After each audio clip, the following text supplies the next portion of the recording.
មកសាស្ត្រាចារ្យកូរ៉េរបស់ខ្ញុំហ្នឹងក៏បានប្រាប់ខ្ញុំថាខ្ញុំដឹងថាប្រទេសថៃកំពុងតែឈ្លានពានប្រទេសអ្នកឯងហើយខ្ញុំដឹងថាអ្នកឯងកំពុងប្រវត្តិចិត្តខ្លាំងមែនតើប៉ុន្តែសូមឲ្យអ្នកខ្ញុំទៅបានមកដល់ទាំងមែនទេហើយឥឡូវនៅកូរ៉េគឺម៉ោង9:17នាទីដោយសារតែថ្ងៃហ្នឹងខ្ញុំបានទៅញ៉ាំអីជាមួយអ្នកដែលនៅមន្ទីរពិសោធន៍មួយគ្នាហ្នឹងក៏ដូចជាសាស្ត្រាចារ្យជនជាតិកូរ៉េផងដែរហើយសាស្ត្រាចារ្យជនជាតិកូរ៉េហ្នឹងក៏បានសួរខ្ញុំថាសង្គ្រាមខ្មែរហើយថៃហ្នឹងមិនហើយខ្ញុំក៏បានឆ្លើយថា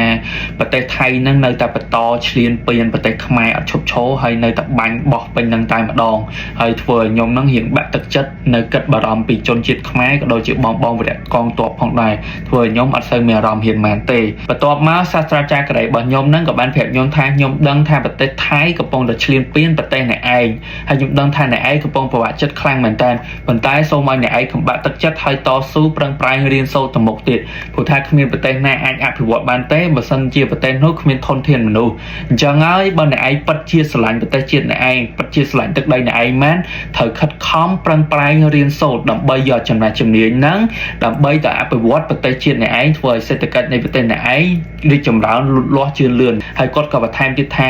អ្នកឯងកម្រអ្នកឯងសំណាងដែលបានមករៀននៅប្រទេសកូរ៉េដែលបានមករៀននៅក្រៅប្រទេសអត់សូវមាននិស្សិតខ្មែរមែនទេដែលបានមករៀននៅក្រៅប្រទេសអញ្ចឹងហើយអ្នកឯងត្រូវតែបង្កើនសមត្ថភាពខ្លួនឯងឲ្យកាន់តែខ្លាំងហើយយកអ្វីថ្មីដែលជុំវិញអ្នកឯងដែលអ្នកឯងបានបទពិសោធន៍ក៏ដូចជាខំប្រឹងរៀនសូត្រហ្នឹង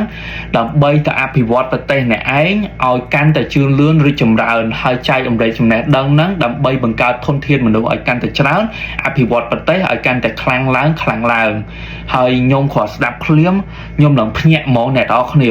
ខ្ញុំមកសួរខ្លួនឯងវិញថាខ្ញុំធ្វើអីបានឥឡូវហ្នឹងអញ្ចឹងខ្ញុំត្រូវតែខិតខំប្រឹងប្រែងរៀនសូត្រឲ្យបានកាន់តែខ្ពស់តែម្ដងអញ្ចឹងហើយខ្ញុំសូមឲ្យបងប្អូនទាំងអស់គ្នាណាកុំបាក់ទឹកចិត្តគឺសៀមវាចង់ឲ្យវាយប្រហារទាំងកាយយើងហើយទាំងចិត្តយើងទៀតអញ្ចឹងសូមឲ្យបងប្អូនទាំងអស់គ្នាកុំបាក់ទឹកចិត្តបងប្អូនជាអាជីវករជាការអ្នកធ្វើការងារអីឬក៏ជាអ្នករកស៊ី